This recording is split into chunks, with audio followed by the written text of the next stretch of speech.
when you do fasting, of course, you're going to reduce those nutrient sensors, which is going to intrinsically reduce growth and potentially reduce your risk of cancer, because we know that there's a number of cancers that are highly insulin sensitive. Hi everyone, Dhru Purohit here. How can we tap into the power of fasting to optimize our health and maybe even increase our longevity? Well, today we have Dr. Jason Fung back on the podcast to talk about this exact subject. If you're fascinated about the topic of fasting to improve your health, stay tuned.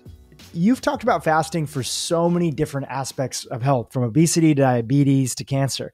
Today, I want to talk a little bit about optimization and longevity.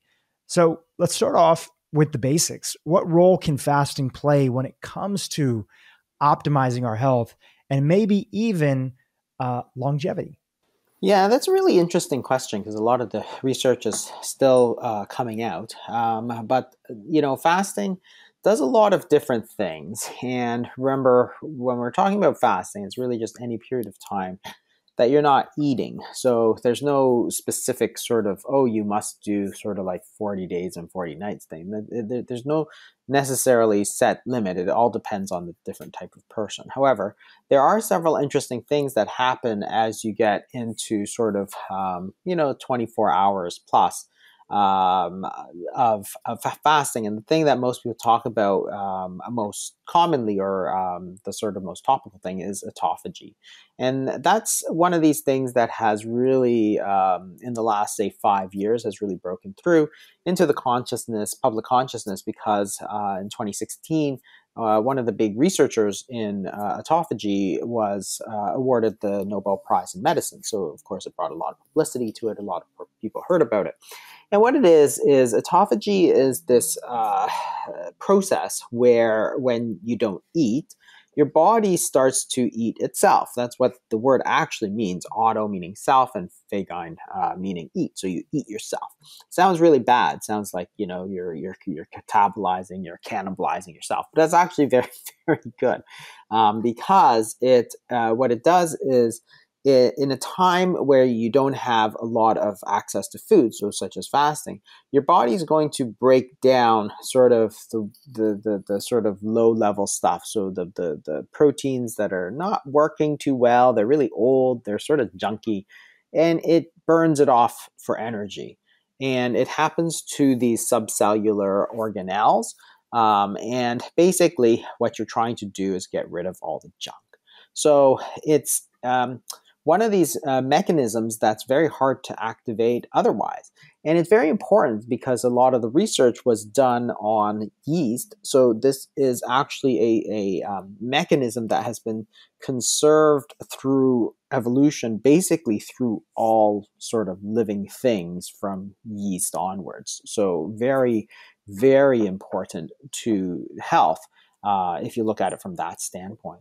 So what happens, of course, is that your body, like most people think breaking down is bad, but it's generally very good as you get older. So when you're young, you want to build things up, right? You're getting bigger, you're getting stronger, everything's growing in size. As you get to be an adult, it's not good to have a lot of growth. Extra growth is generally bad for you.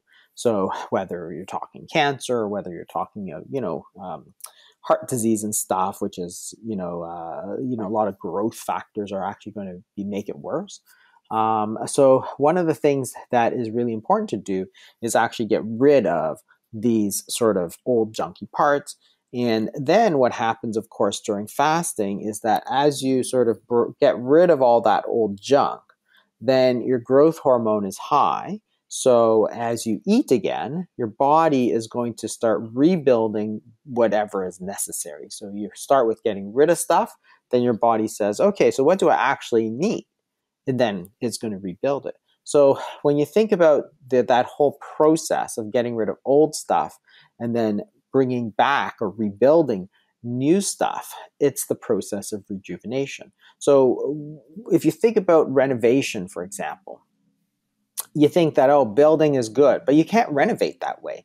If you have an old, bathroom that you want to renovate, like the first thing you got to do is throw out all the old stuff. So you got to get rid of that avocado green tub and matching toilet kind of thing. You got to throw it out so you can put in a new tub and new floors and all that sort of stuff. But the first step is to get rid of the stuff. And that's why autophagy is so important, because without that, you can't actually rejuvenate yourself. If you don't get rid of the old stuff, you can't get new stuff in, right? It's like the spring cleaning for your body. Until you throw out all the stuff, you can't do anything. So that's why it's so important, this process of rejuvenation. So you're actually trying to make yourself sort of almost younger in that sense, because that's what that fasting does. And you might say, okay, well, what is the most important thing in terms of turning off and on autophagy? And it's really protein. So when you eat protein, that process of autophagy, so amino acids, which is the sort of building blocks of proteins, that is really just going to turn off autophagy just like that. So if people are eating sort of, a little bit all the time, and they're eating protein bars and all that time, you're really never getting into that stage of autophagy. And that's one of the things that people have talked about recently. Of course, the other things is that as you fast, what you're doing is you're tamping down, and this is another area of sort of very important sort of breakthroughs in the last 5-10 years, is that we have in our bodies certain nutrient sensors. That is, we sense what food energy is available. So we have insulin if you take carbohydrates, you have mTOR, which is senses if you take proteins, that kind of thing. So we have nutrient sensors. It turns out that these nutrient sensors are also growth factors. So when you're eating, you are turning up growth signaling. So anytime you eat, it's just built into our system. So if you look back, for instance, insulin, if you look back, insulin didn't start off as a nutrient sensor the way we think of it now, right? You eat, bread, insulin goes up. It's a nutrient sensor. It didn't start out that way. It started out as a growth factor. So what we've learned recently is that both the growth factors and the nutrient sensors in the human body, insulin and mTOR, are exactly the same molecule. So anytime you're eating, anytime you're taking nutrition, you're actually ramping up growth. And again, growth in most cases for adults is not a good thing. You don't want things to keep growing. That's how things break down. You actually got to get rid of stuff and then grow stuff. So a lot of these things like cancer, which is a disease of growth, are not going to be improved by insulin, say example, because that's going to increase growth, and cancer loves insulin, so it ramps up very quickly. So the thing is that when you do fasting, of course, you're going to reduce those nutrient sensors, which is going to intrinsically reduce growth and potentially reduce your risk of cancer, because we know that there's a number of cancers that are highly insulin sensitive, breast cancer, colorectal cancer, for example. So those are two examples of how fasting, sort of through autophagy and through reduced growth signaling, are going to be super, super important for longevity and, preventing disease, preventing cancers, that kind of thing. You've shared before in other interviews that to really understand the importance of all this, we have to also understand and ask the most basic of basic questions, which is, why do we age? And you talked about how growth is not great as we get older, but for a long time, and maybe still a little bit right now, there's people that are not really clear about why is it that we age and what are the common things that contribute to that. And if we don't understand why we age, it's hard to understand how we can encourage longevity. So can you just take us through maybe a quick little history lesson of just what were some of the theories that were out there of aging, and what do some of the more contemporary ideas say around aging, and why are they so important? Yeah, and it's still sort of not well known. I mean, there's a lot of theories of aging, like, it's built in so that, you get this constant replenishment of genes and so on. Initially, they thought, well, it's just sort of like a machine, right? It gets old and then it breaks down and there's nothing you can do about it. It's not quite true. because our cells actually don't break down. We don't have the same cells. They sort of, our cells grow, they die like red blood cells, right? Every 30 days, you sort of replace your blood cells. So they're not the same cells. So it's not like a machine. It's not like a stapler. You use it and you use it and you use it. Eventually it just breaks down and there's nothing you can do. That's not like our cells. Our cells actually rejuvenate. So then within our cells, we actually have this sort of built-in senescence mechanism, which is that after a certain number of replications, the cells can no longer divide, and therefore they start to get the problems with aging. And this is controlled with the telomeres, for example. So in the genes, you have in the DNA, you actually have these in the chromosomes. So DNA is packaged within a chromosome. At the ends of the chromosomes, you have these telomere caps, and sort of like an eraser on top of a pencil sort of thing. It just sits on top. And every time you replicate the cell, it sort of shrinks, and then once it gets down to nothing, the cell can no longer replicate, and basically it's senescent, or it can no longer do anything. Then it gets replaced with, say, scar tissue and so on. So you get less functional tissue and you get more scar tissue. But that's sort of this built-in senescent mechanism. Cancer actually circumvents that by getting rid of that, problem of the telomere cap. It doesn't reduce each time. And that's one of the reasons that cancer can actually replicate indefinitely.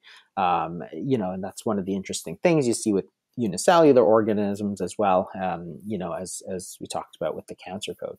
But so aging seems to be this sort of built-in sort of clock, but it doesn't necessarily have to, because again, one of the things that people now talk about is, one, you can't do anything about that telomere thing. It used to be very popular. You used to see it all the time, but telomere-based science and all this stuff. It was just a big marketing ploy. You can't do a lot about it unless you really want to give yourself cancer or something like that.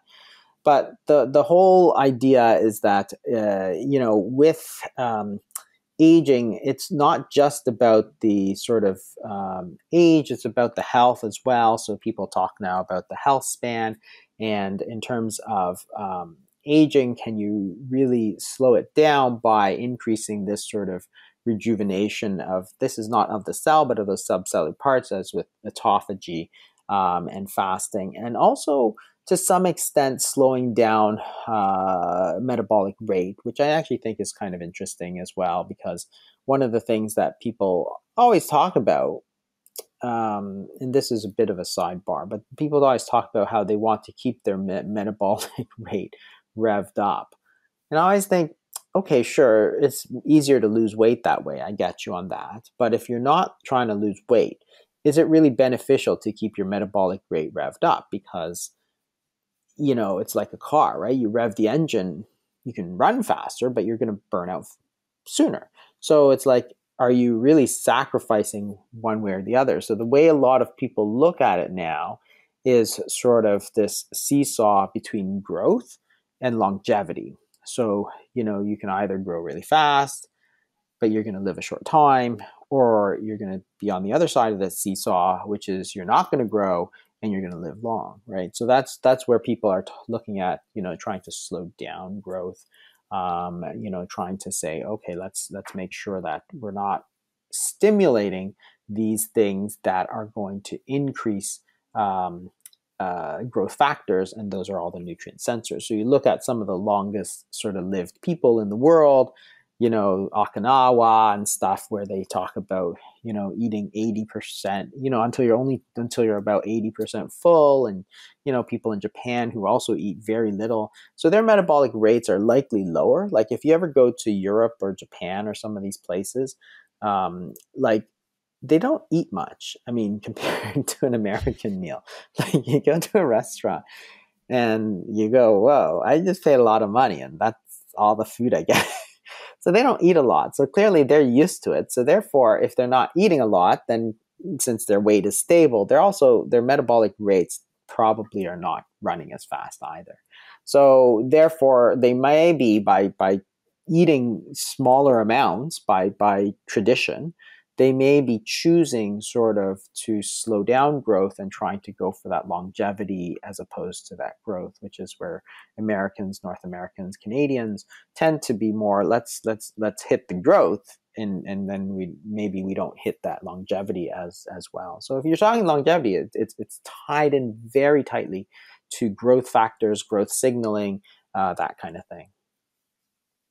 Well, it seems, putting the two pieces of the questions together that you've answered so far, it seems like fasting has a very unique role, both when it comes to the health span aspect of improving your overall metabolic health, which is going to be one of the pathways to keep your metabolic rate down. Because if you are in better health, you're not struggling with processing food all day long, you're going to be able to keep your metabolic rate a little bit lower, which is going to improve your metabolic health, the way that I understand it.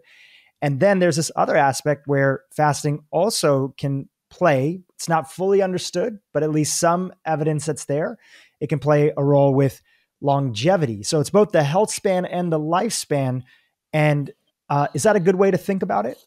I think so. So, and fasting, interestingly enough, has always been sort of used as this way of staying healthy, right? You look back at all these traditions that we have, and, so like religious fasting, for example. So, in most religions, they have a period of fasting.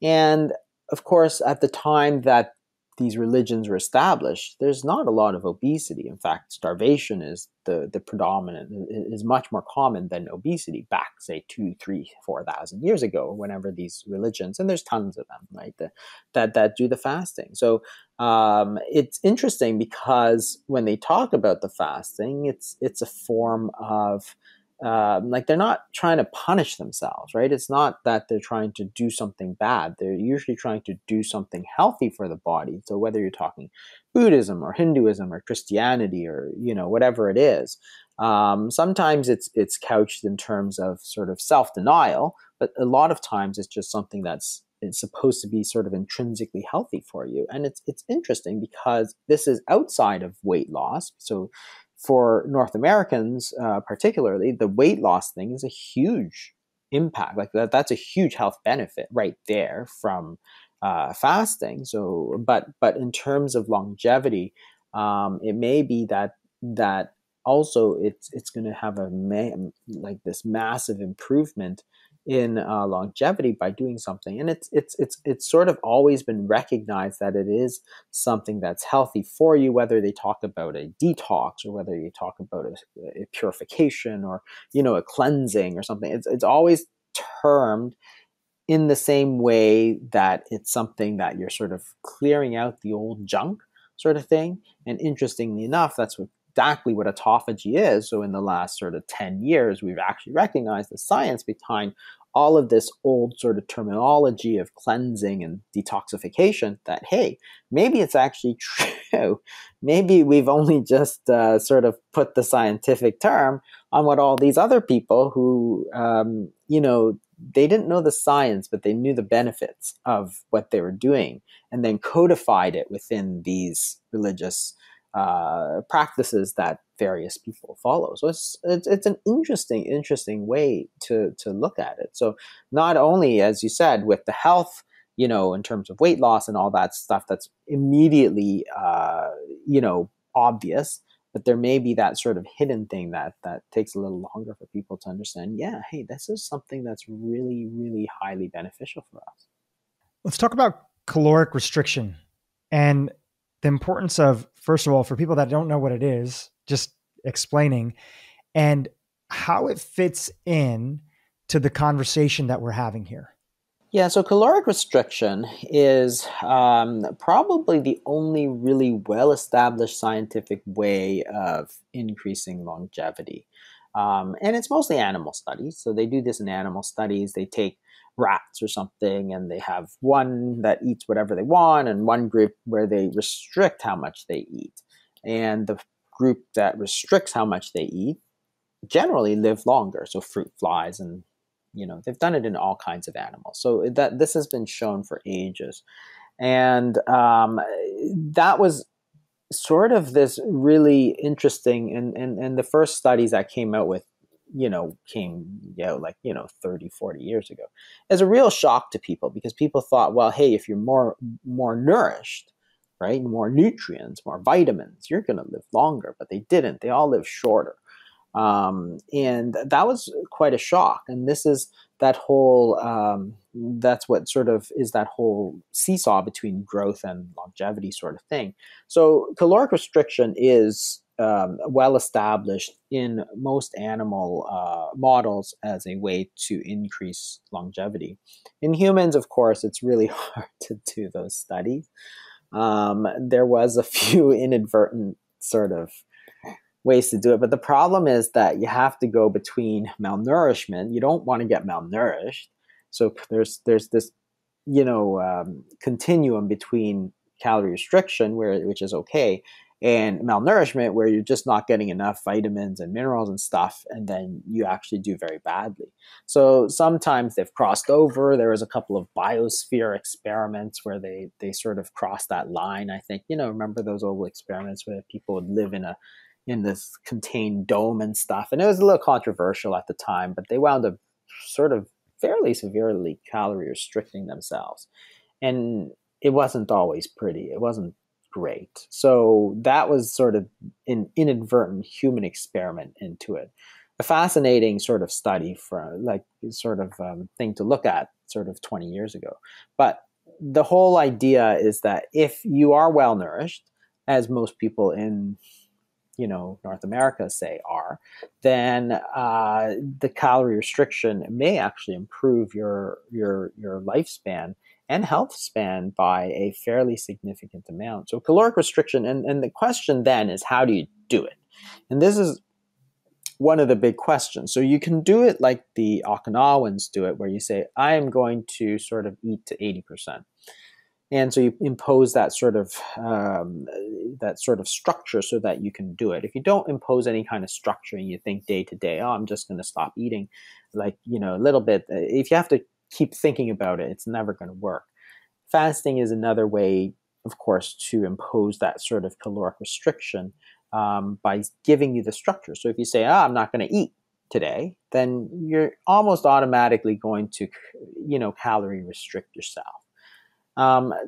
There's some interesting studies on fasting where they try to get around that, because people always try to say, well, is it the fasting or is it the calories? It's like, I don't really care. Like, if you do fasting properly, then you are going to be calorie restricted, right? But so what? If I tell people, okay, cut 500 calories a day, and it just doesn't work to lose weight, then it doesn't matter. It's just a failed strategy. So why do I care that if I can do it through fasting that I reduce 500 calories a day by saying, I'm just going to eat once a day, and that's going to do a 500 calorie a day restriction? If it's successful, it's successful. Like, it doesn't matter whether or not you restrict calories, how you restrict calories. If it works, it works, right? So don't worry about it so much. So there's some interesting studies lately that have tried to look at fasting. And what they do is they try to get around that whole calorie part by saying, okay, you'll fast, but then you'll eat more when you're eating. I'm like, but that's not really the point of it, right? The whole point of the fasting is that when you're not eating, you're going to activate these mechanisms. You're going to get rid of some of this old stuff. You don't need to eat more because you're using up your body fat and all that sort of stuff.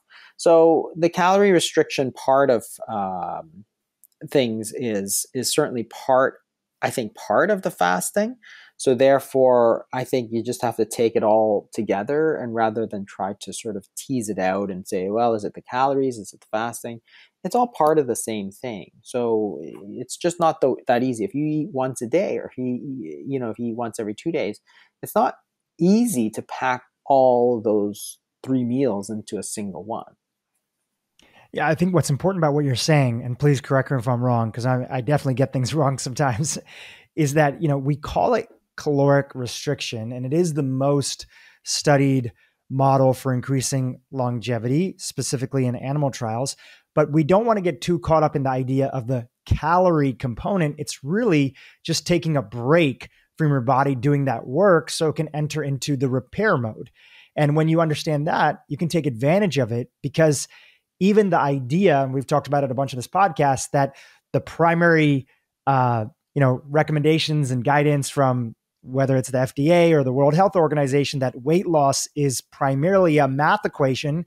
And if you want to lose weight, it's just about eating less and exercising more, is really not, the full picture, and might actually be very misguided in its approach, because there's so many other aspects that go into weight gain, like insulin, the mechanism of insulin and how that plays into it. So it's important to understand calorie restriction and caloric restriction as a concept, but really we're talking about taking advantage of your body going into the right environment so it can go into repair mode.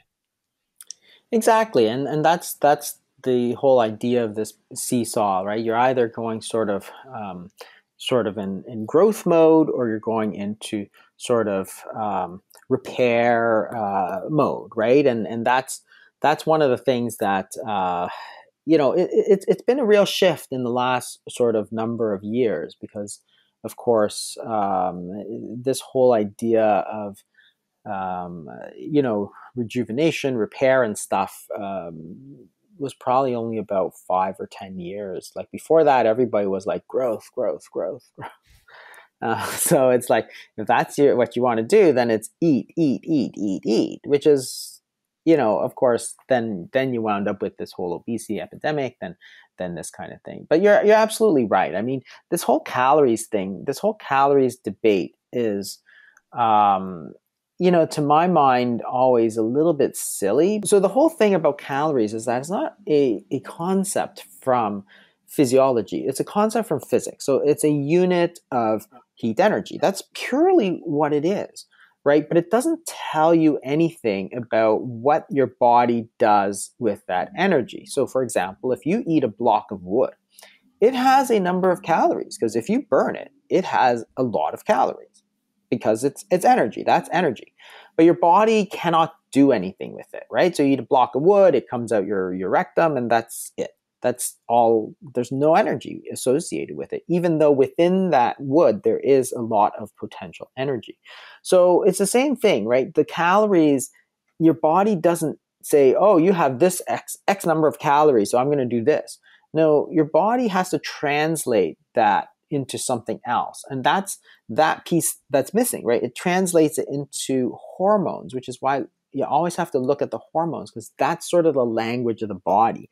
That's physiology, right? You can't take a unit of energy like physics and say, well, all calories are the same, because calories do different things. So that block of wood does nothing for you. If you eat a cookie, it's going to trigger off hormones that are incredibly different than if you were to eat, say, an egg, for example, right? So you eat protein and fat. The hormonal profile that you get is completely different than if you eat a cookie, which is completely different than if you eat a block of wood.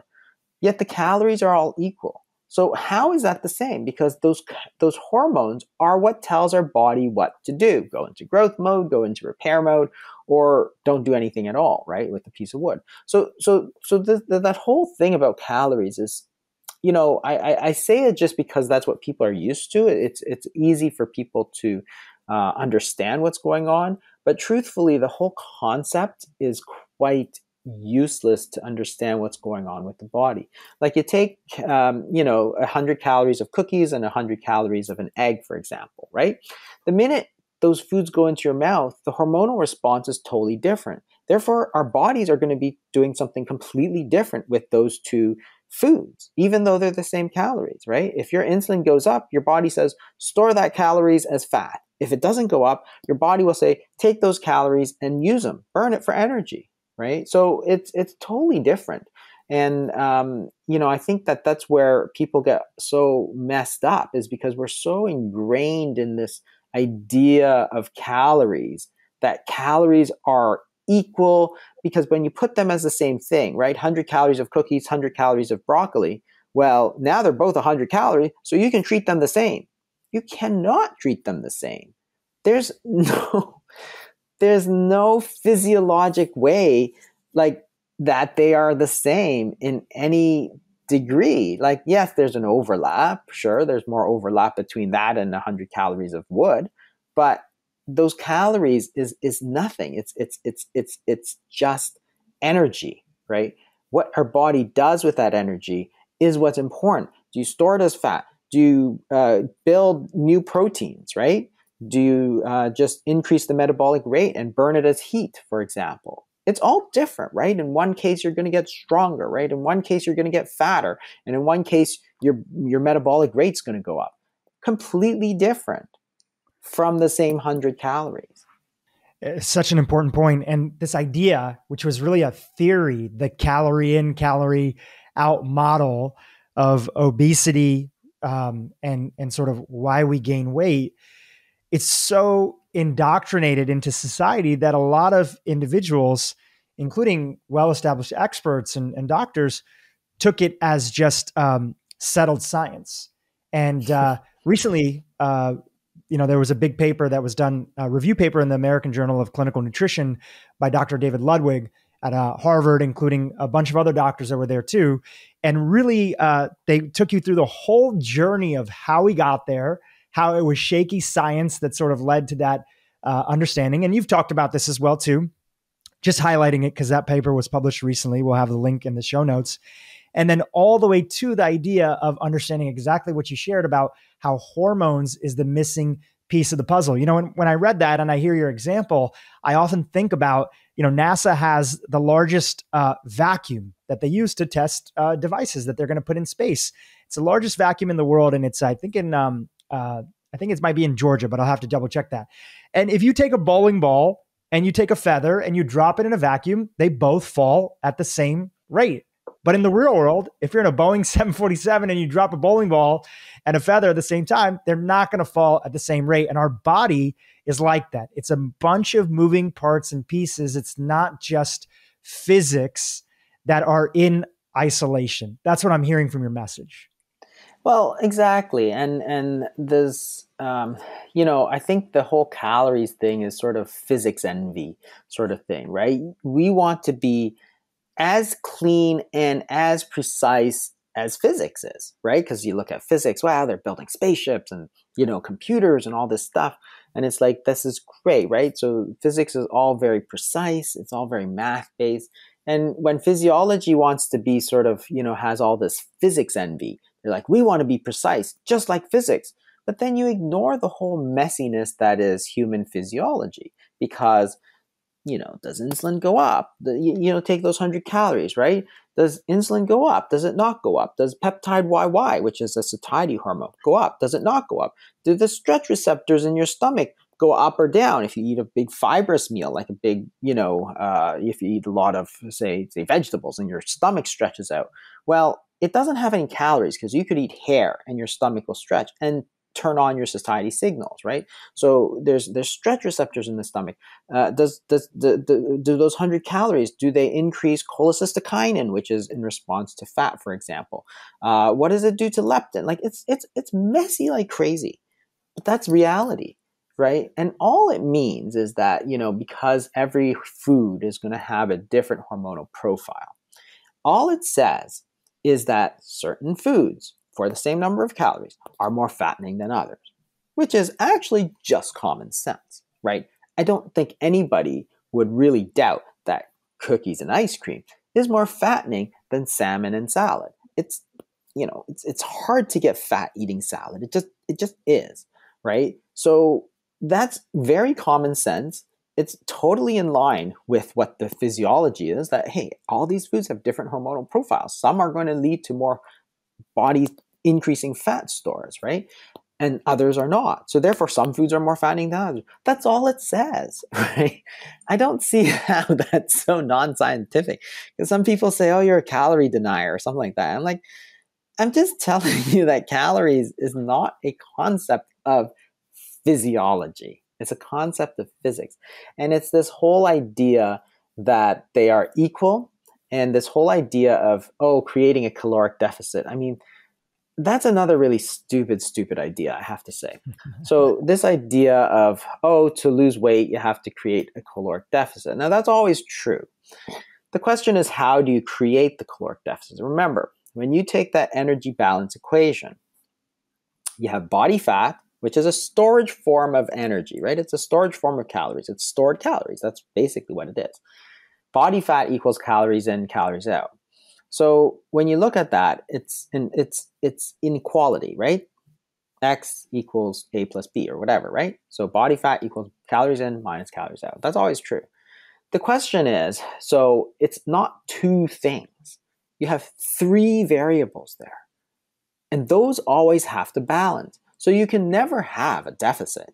You either have storage, you have calories in, you have calories out. So the question is, how do you create that inequality? If you want to lose body fat, you want to have calories in minus calories out. So that's true.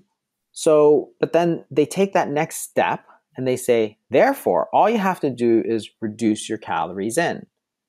Well, two things can happen when you reduce those calories in. Either, right, so you have three things. You have storage, you have calories in, you have calories out. So you reduce calories in.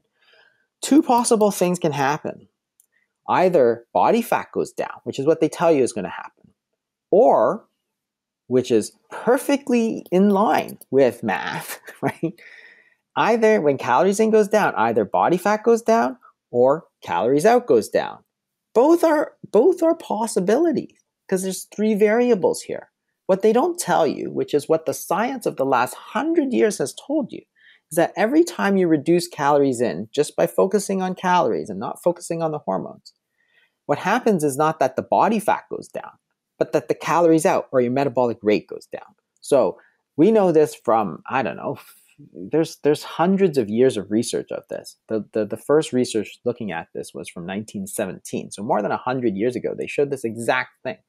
Reduce calories in, reduce calories out. Your calories out goes down. So you take 2,000 calories in, drops down to 1,500, right? So two things can happen. Either your body loses 500 calories of body fat or your metabolic rate goes down by 500.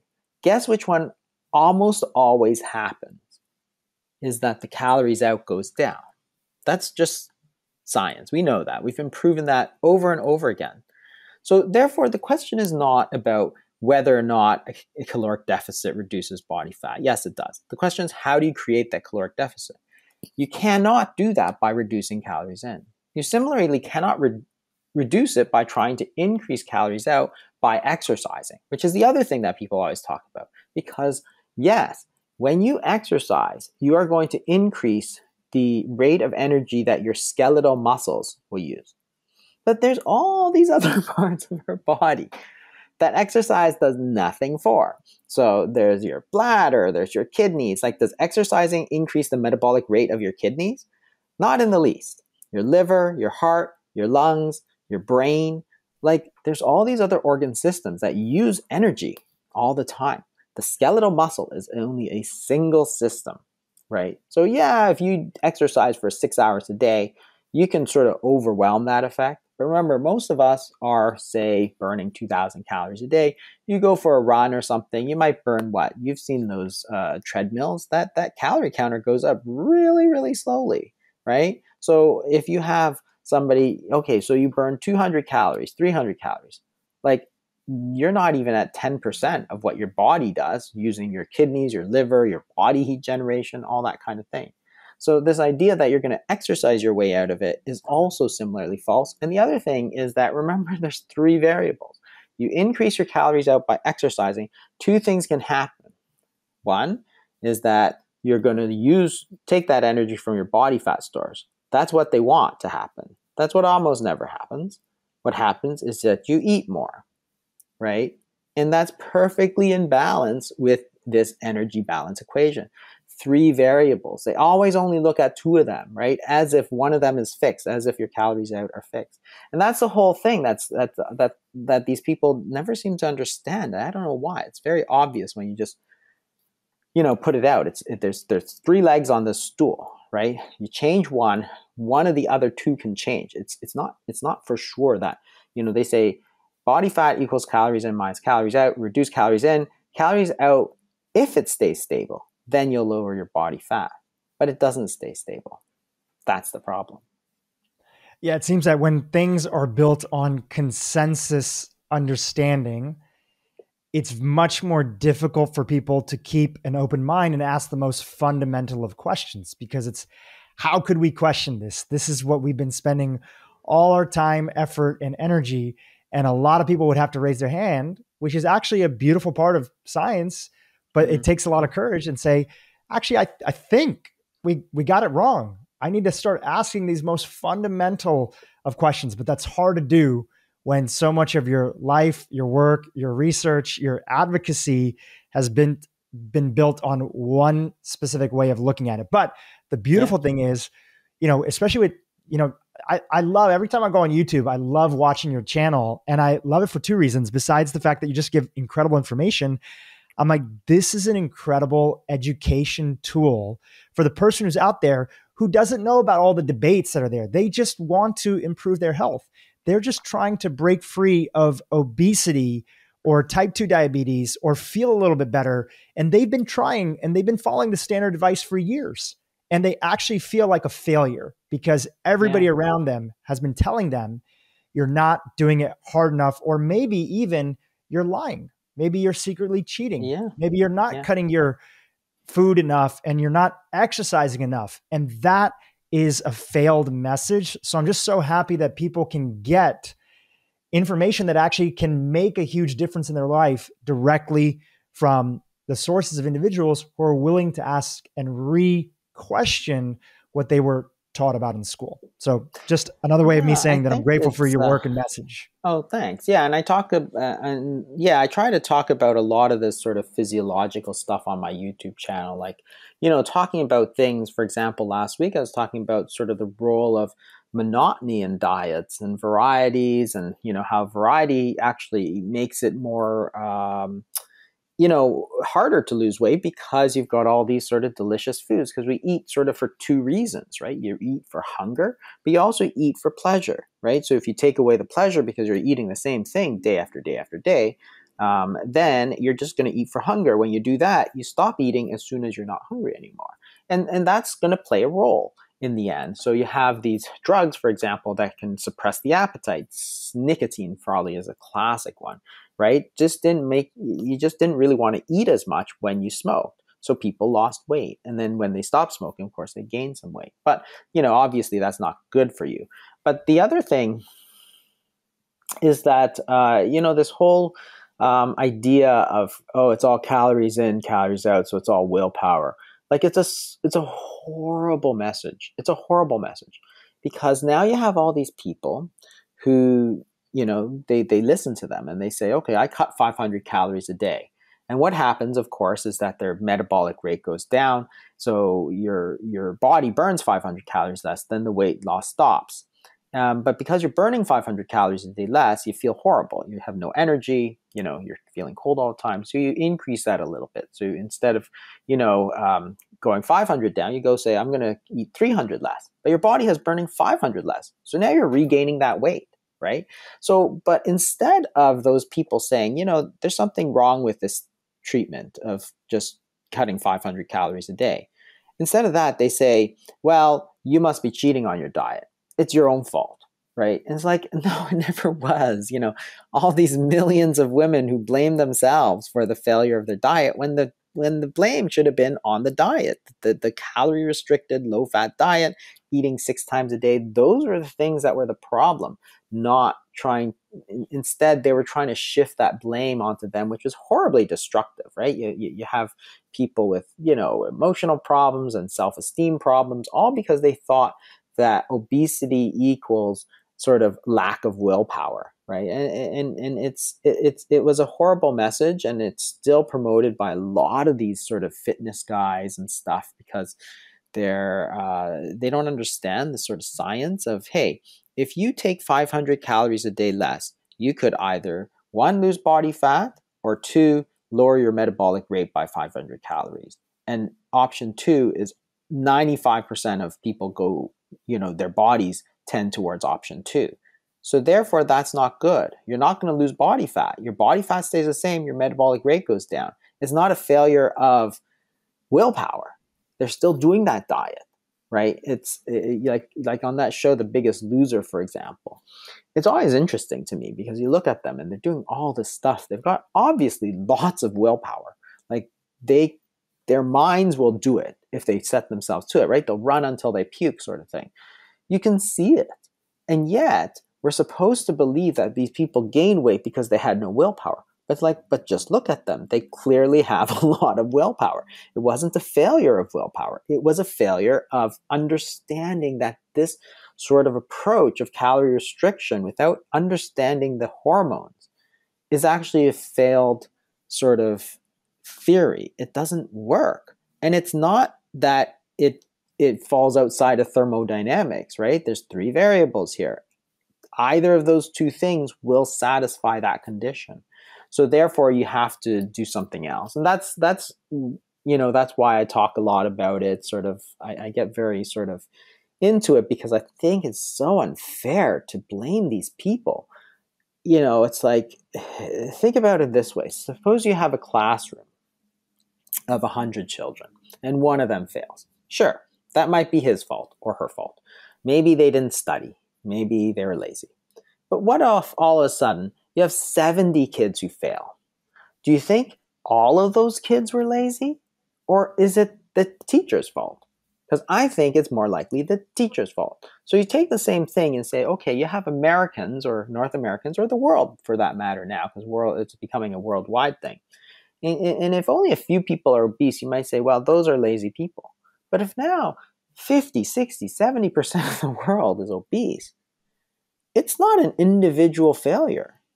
It's a failure of the system. You got to look at the system and say, what is it that we're doing, which is sort of focusing obsessively on calories?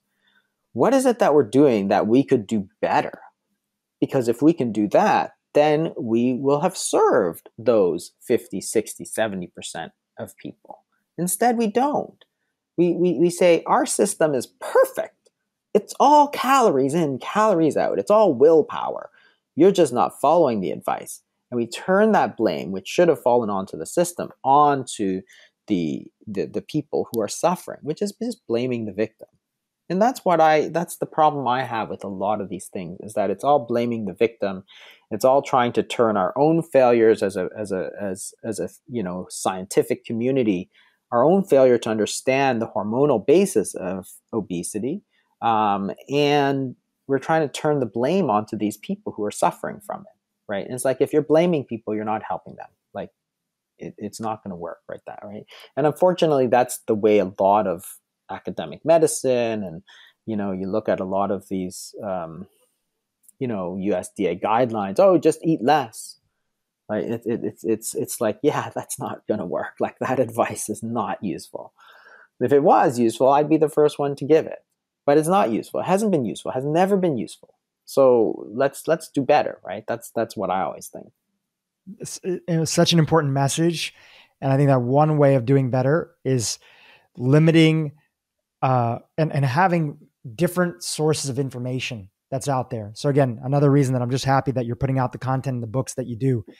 I want to return back to longevity, if that's okay with you. And I want to return back to fasting. Yeah. For somebody like yourself who's not facing, and you've written whole books on the topic of helping people with type 2 diabetes, helping people and showing that it can be reversed through food, lifestyle intervention, in the incorporation of fasting, obesity as well too.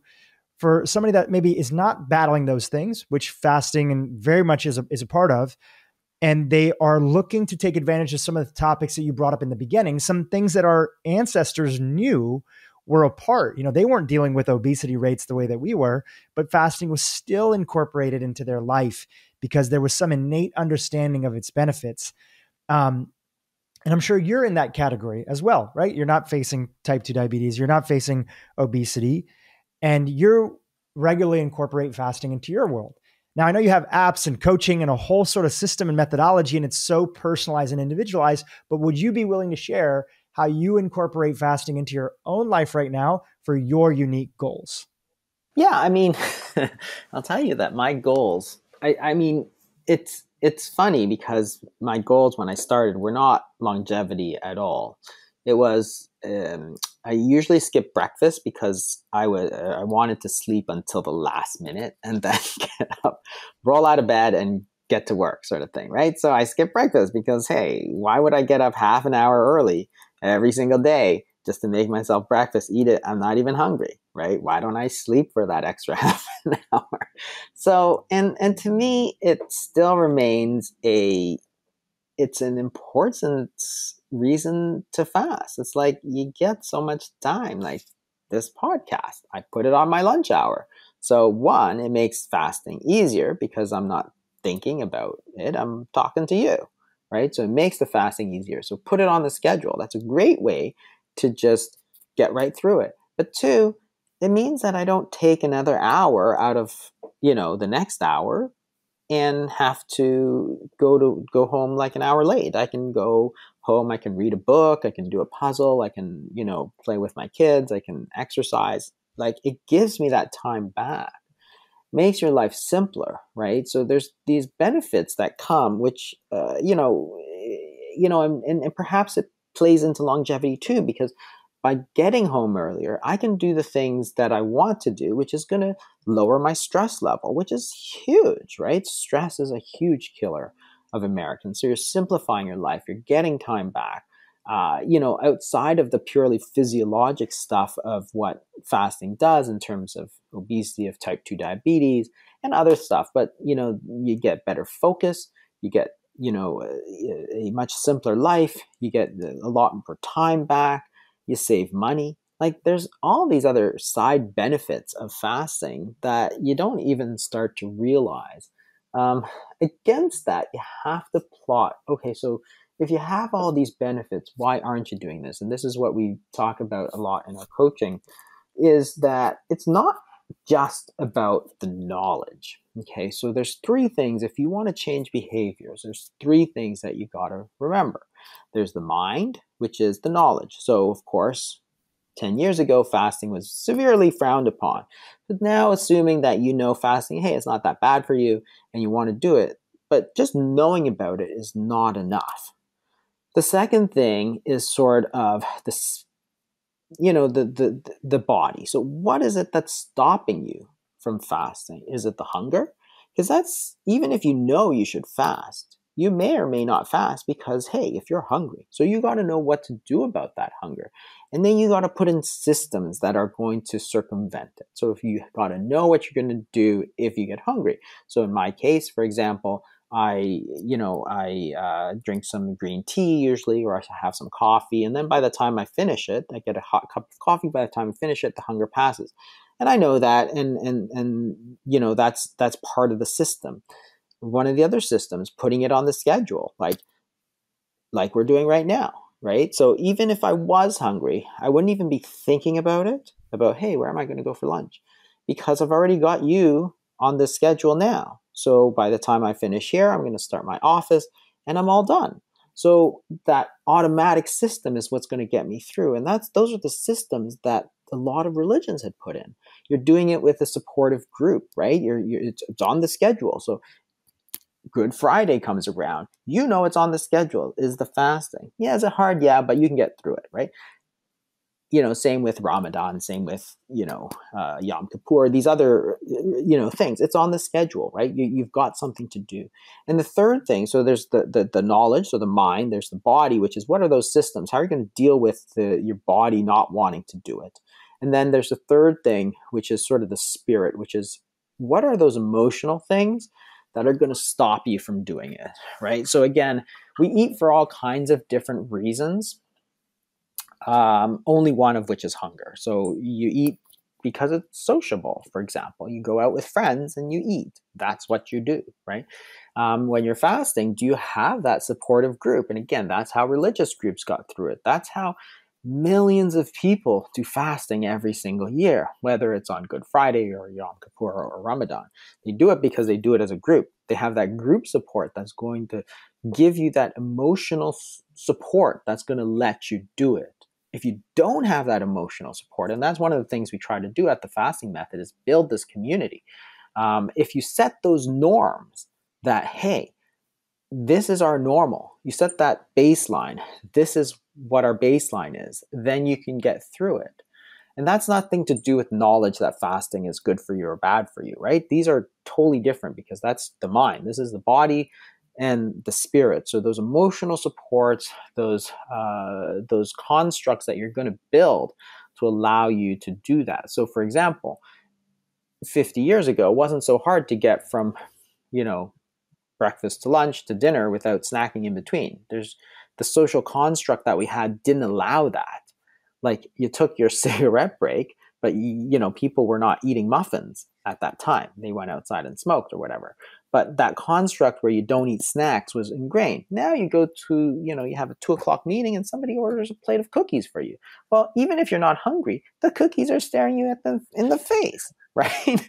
You're listening to some boring guy go on about, this and that, right? Oh, what's the next thing we have to do? And you're looking at the cookies, right? You're going to eat that cookie. That's just the way it's going to be, right? But you didn't have to because nobody had to order it, right? So those constructs that allow you to do it is also what's important. And this is where you have to really dig deep into, okay, so let's find a way so that it will work, because it is not only about the knowledge that it's good for you. We have that knowledge. We know we shouldn't eat cookies, right?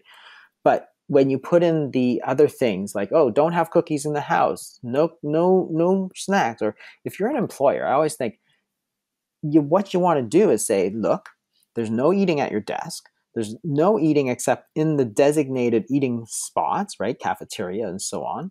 There's no snacks in the boardroom. There's no snacks on the desk, no candy bowls. That's probably the best thing you could do. Then people are going to go from breakfast to lunch and not do anything.